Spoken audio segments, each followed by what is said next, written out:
replicación llega a un primer tope. Ese primer tope es cuando el sistema inmunológico lo detecta, en este caso las células linfocitos T CD4, ¿vale? Detectan a este agente patógeno, a este virus, y entonces CD4 empieza un proceso de defensa. ¿Qué hace CD4? Llama a CD8, un natural killer, que también son linfocitos, para que destruyan a este microorganismo. Entonces, en esta primera, digamos, detección del virus a través del sistema inmunológico, esta batalla es lo que da origen a los famosos síntomas prodrómicos. ¿Qué es prodrómicos? Los primeros síntomas. Y recordemos que las enfermedades virales tienen en común los síntomas prodrómicos: fiebre, astenia, adinamia, anorexia, cefalea, y teniendo estos síntomas prodrómicos, continúa replicándose el virus hasta alcanzar, digamos, su grado máximo, donde se llevan a cabo las manifestaciones propias de cada enfermedad. Ya vimos que la gran mayoría de los virus presentan vesículas, y en esas vesículas se encuentran los viriones, que es la parte, ¿vale?, que se encuentra en la cápside del virus, que es la parte que infecta, la parte contagiosa.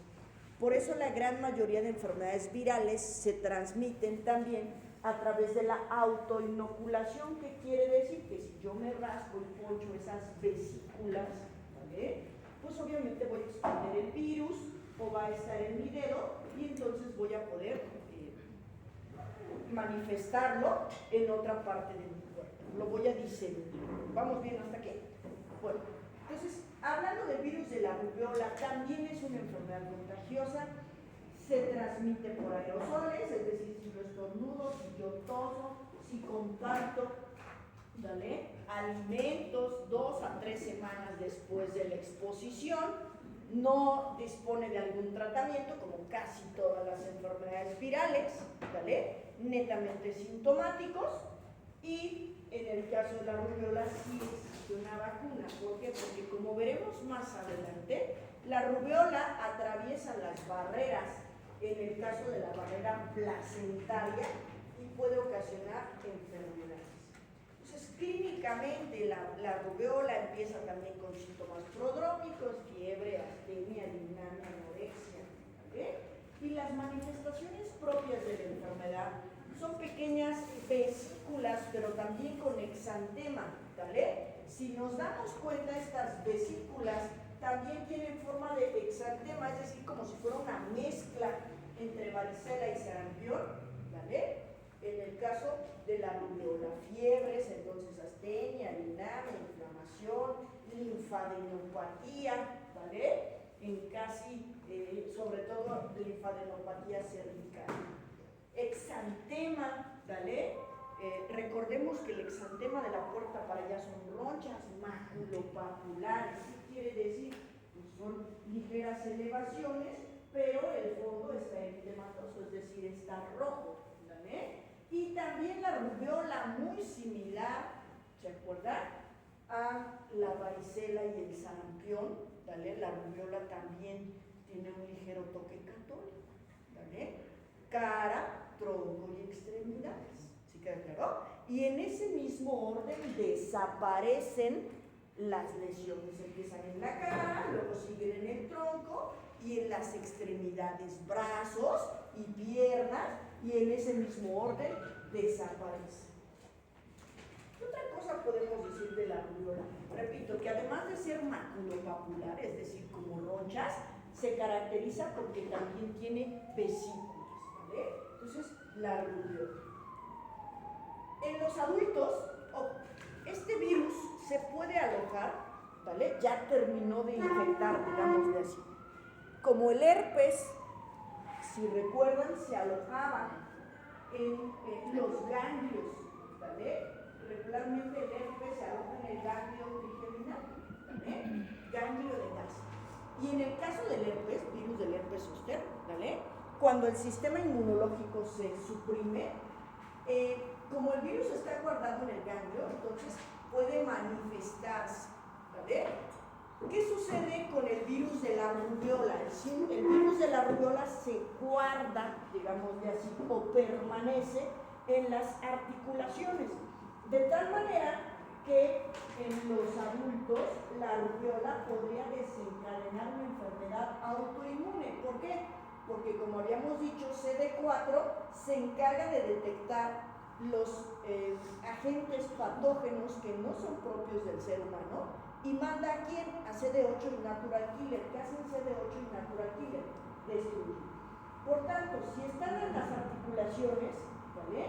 Cuando llega a CD4 y detecta que hay un agente patógeno en las articulaciones, empieza esta batalla en las articulaciones y podría desarrollar artritis o artralgias por esta inflamación localizada. Y en el caso del embarazo, ¿vale?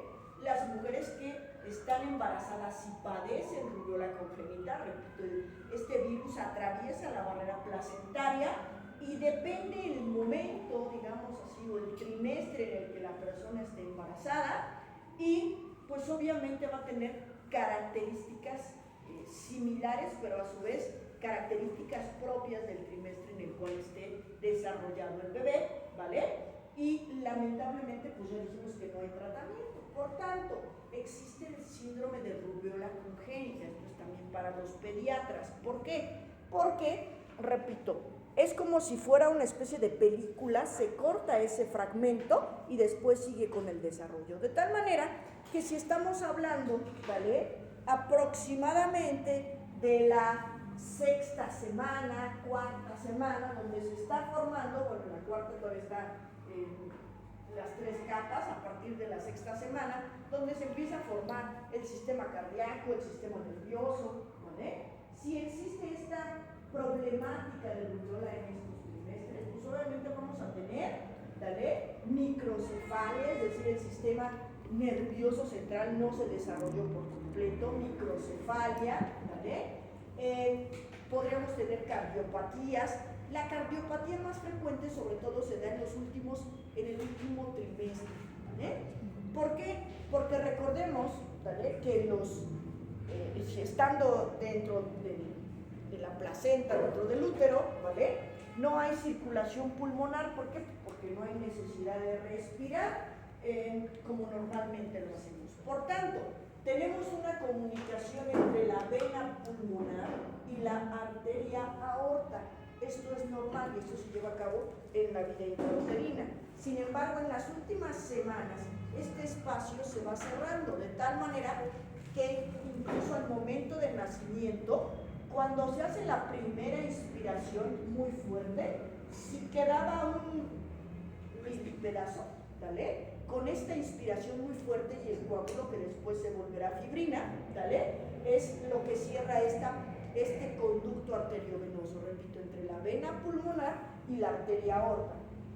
Recordemos que del lado izquierdo del corazón, que es de donde sale la vena pulmonar, es sangre sin oxígeno, ¿sí queda claro? Y del otro lado, ¿vale? En el caso de la arteria, ¿vale? Aorta, que sale del lado derecho, ¿vale? Entonces, derecho e izquierdo, perdónenme, es derecho y este es izquierdo, ¿vale? Entonces, del lado izquierdo sale la aorta y pues obviamente esta sangre ya tiene oxígeno, ¿vale? Entonces, al mezclarse, digamos, esta sangre arteriovenosa, pues los niños van a tener manifestaciones propias de una hipoxia, es decir, clínicamente, como vemos, la hipoxia se manifiesta como cianosis, ¿verdad? Es un color azulado y entonces los bebés van a tener labios cianóticos o lechos unguiales cianóticos o podrían tener un soplo cardíaco si es que ya los vemos más grandes, ¿vale? Entonces, otra de las características es que también afecta a los ojos y los pacientes podrían tener retinopatía, hipoacusia, en el caso de que se esté formando el sistema auditivo, ¿vale? Hipoacusia, hepatomegalia, podrían tener anemia si es que se está formando, anemia hemolítica, si es que se está formando el sistema hematopoyético, ¿vale? Neumonía, entre otras. Entonces, es importante, ¿vale? Reconocer la importancia de la vacuna de la rubiola antes del embarazo. ¿Por qué? Porque podremos tener esto. Recordemos, ¿vale? Que Embriológicamente nos desarrollamos a través de los famosos arcos branquiales. Y el primer arco branquial da origen a la maxila y a la mandíbula. ¿Cómo es el crecimiento? Recordemos que es de lateral hacia medial, ¿vale? Y en el caso del paladar, primero se unen los procesos palatinos.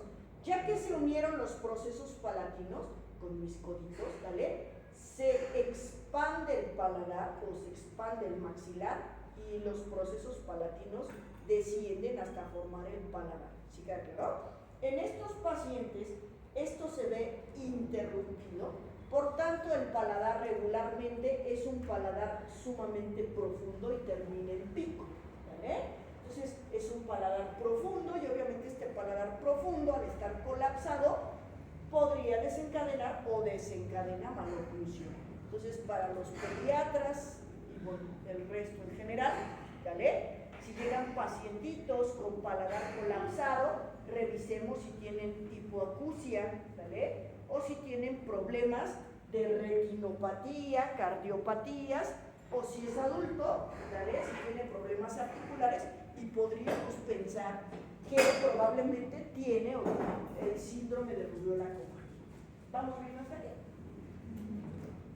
Ok, entonces, último virus que veremos, el famoso virus de las paperas, ¿vale? Parotiditis.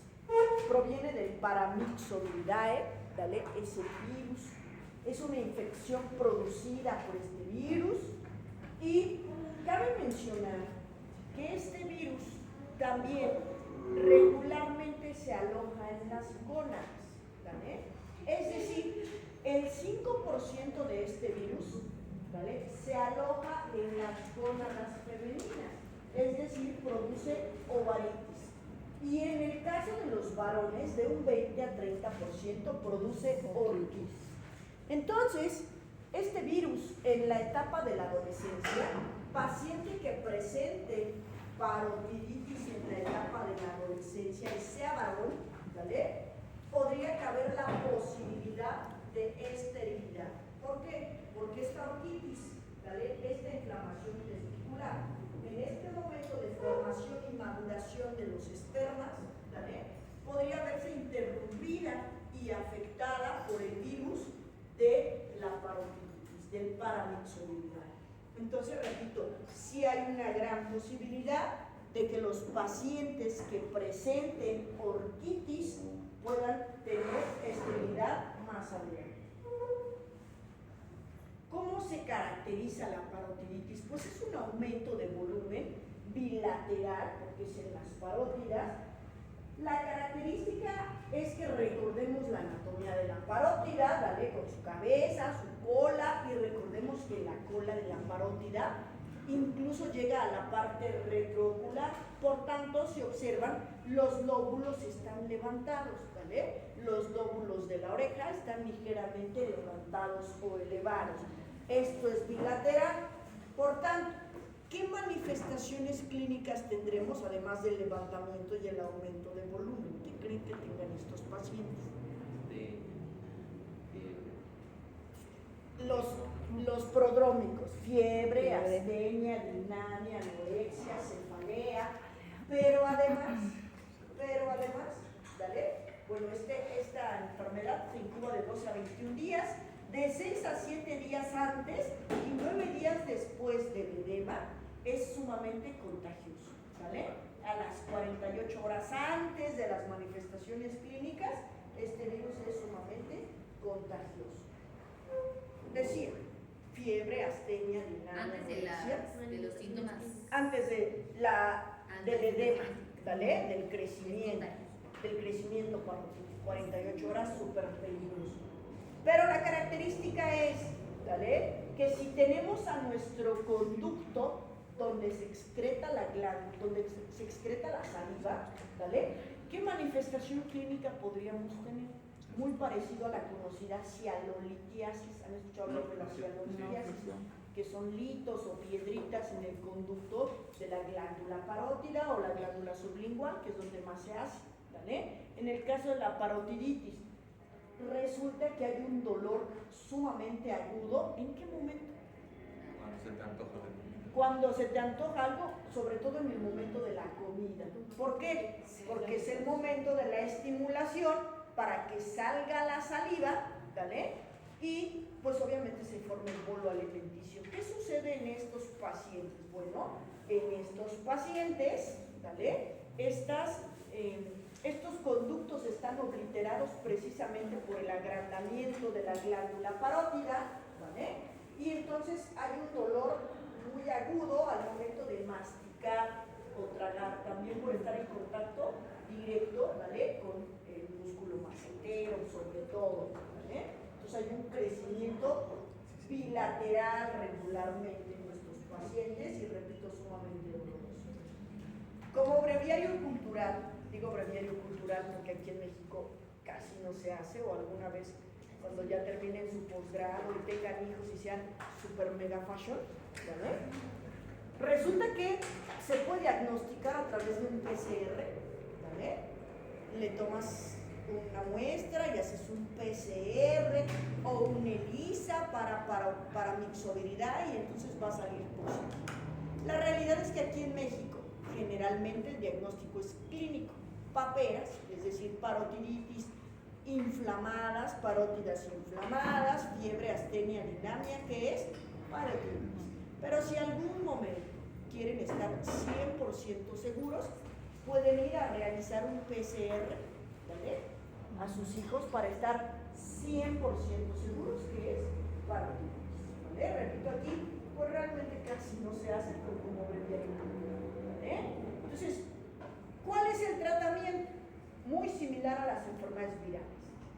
¿Cuál es? Netamente sintomático. Para la fiebre, astenia, adinamia.